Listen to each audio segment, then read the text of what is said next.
Après les programmes durables, les programmes solidaires. Logique, Pascal. C'est logique, absolument, et la solidarité est indispensable également.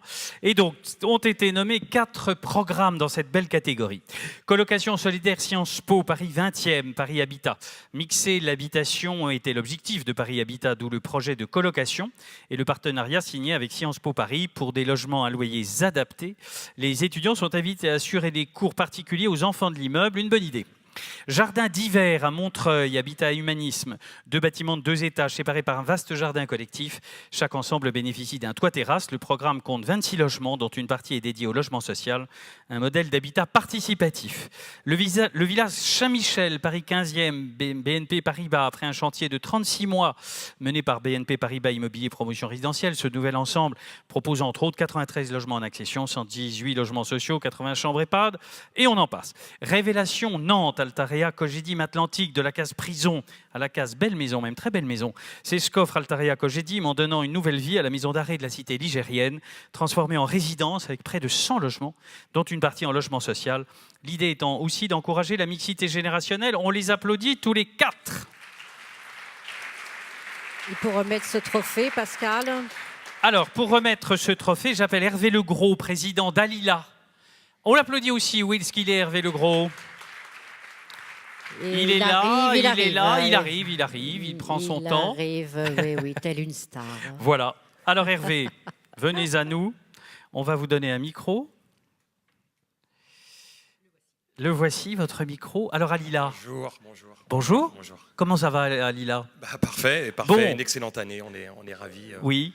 Voilà. Vous pourriez être dans les jeunes talents, mais bon, voilà. Oui, mais donc vous êtes un jeune talent confirmé, c'est ça, voilà. Un petit peu, c'est vrai que ça fait 14 ans que j'ai monté le groupe. Mais oui, donc, oui, voilà. tout à fait. Mais non, beaucoup de chiffres. C'est vrai que 3600 logements mis en chantier, 6000 réservations. Et voilà, on continue. Mais surtout, ce qui est important, c'est notre action. On loge, en fait, on est un promoteur spécialisé dans le logement social et le logement intermédiaire. Je crois qu'il faut insister là-dessus. On est peu. J'entendais tout à l'heure, on parlait beaucoup de logement social, mais le logement social, il y en a besoin. Il y a 2 millions de personnes qui attendent un logement social en France. Et où je suis très fier, c'est que Adila a prouvé, en tout cas au monde immobilier, que le logement social n'était pas forcément un caillou dans la chaussure. On pouvait aussi, bien évidemment, développer un modèle économique. Je vous l'ai dit, 3600 logements, 6000 réservations. On va encore continuer, on a des objectifs très élevés. On va aller à plus de 10 000 logements dans les 5 ans. Mais surtout, ce qui est important, c'est qu'on loge les vrais gens. Et moi, ce qui me dérange aujourd'hui un peu trop, c'est qu'on a fait aujourd'hui le produit immobilier un produit d'investisseur. Et on prouve, en tout cas, nous, qu'on arrive à loger des gens qui ont besoin d'avoir des loyers modérés à des prix abordables. Et on est aujourd'hui dans l'ensemble des régions. On a 12 agences et on prouve dans les métropoles que notre modèle est pertinent, mais surtout les temps d'attente, on arrive à construire vite, efficacement. Et je crois que notre volonté, c'est de loger tous ces gens qui attendent un logement. Et voilà, je m'en félicite. Eh bien, on vous souhaite toujours de continuer sur cette belle lancée. Alors, l'enveloppe, le suspense. Les électeurs d'Imo-Week ont élu Jardin d'hiver d'Habitat Humanisme et Colocation solidaire de Sciences Po. Sciences Po, car il y a un ex-aequo. Alors, on appelle François Bonneux, président d'Habitat Humanisme Île-de-France, et Olivia Ledéo, directrice territoriale de Paris Habitat, et on est heureux d'accueillir une femme, notamment. Alors, mais oui, montez tous. Alors, voilà votre trophée. On va vous donner, madame, la parole pour Paris Habitat.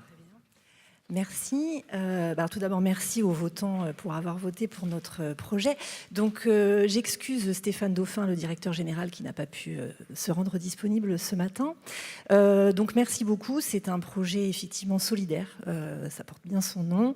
Une idée simple, faciliter l'accès à un logement social à des étudiants afin qu'eux-mêmes puissent en parallèle donner de leur temps à des enfants du quartier via des structures associatives existantes. Je rappelle simplement que c'était un travail d'équipe Nous avons travaillé avec la ville de Paris, la mairie du 20e, COP-Coloc, qui est la structure qui travaille avec nous sur ce projet, et bien évidemment Sciences Po. Voilà, donc merci beaucoup. Et je passe la parole à... François Bonneux, président d'Habitat et Urbanisme Île-de-France. Bien, écoutez, moi je suis vraiment... On salue le Père de Verre aussi, bien entendu. Je suis très flatté, effectivement, dans cet environnement de grands professionnels, qu'Habitat et Humanisme soient présents, effectivement, ici. Dans notre société, on a besoin d'utopie. On a besoin d'acteurs qui montrent que, finalement, malgré les difficultés, malgré les contraintes, malgré les contradictions de notre société, il peut y avoir un coin de ciel bleu. Je crois qu'Habitat et Humanisme, effectivement, vous avez rappelé le Père de Verre, qui est notre président fondateur, qui a créé Habitat et Humanisme il y a 30 ans, un peu plus de 30 ans maintenant. Finalement, il était promoteur, donc il était de votre profession, de vos professions. Et puis il a dit, finalement, moi ce qui m'intéresse, c'est d'arriver à montrer qu'il est possible dans notre société de produire, de mobiliser des logements qui soient vraiment adaptés aux personnes fragiles.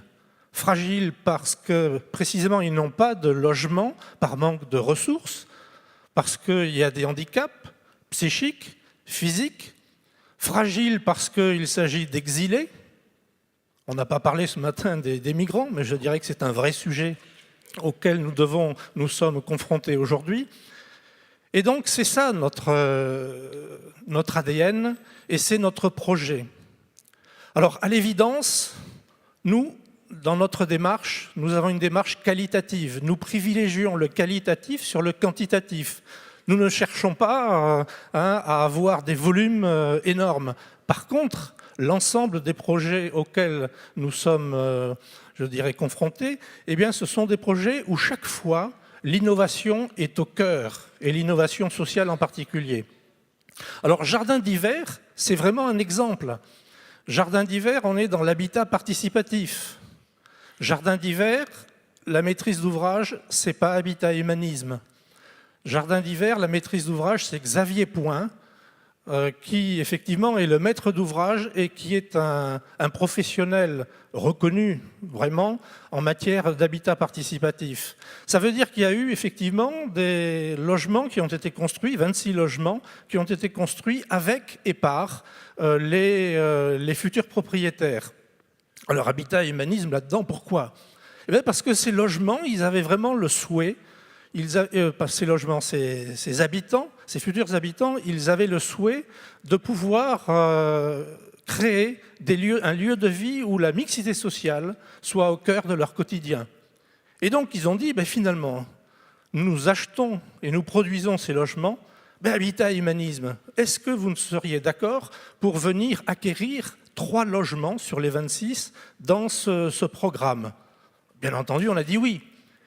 Et puis après, on a regardé d'un peu plus près, et puis on s'est rendu compte qu'il y avait un certain nombre de propriétaires, de futurs propriétaires, qui étaient finalement, par rapport aux normes bancaires, qui avaient du mal à passer par les mailles.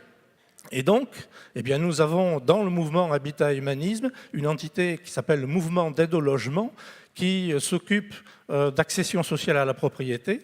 Et donc, pour 7 propriétaires de jardins d'hiver, nous avons pu les accompagner et faire en sorte que cette belle réalisation puisse voir le jour. Merci et bravo à vous. Bravo à vous. Merci Hervé. Restez madame, restez monsieur. Voilà. Merci à vous.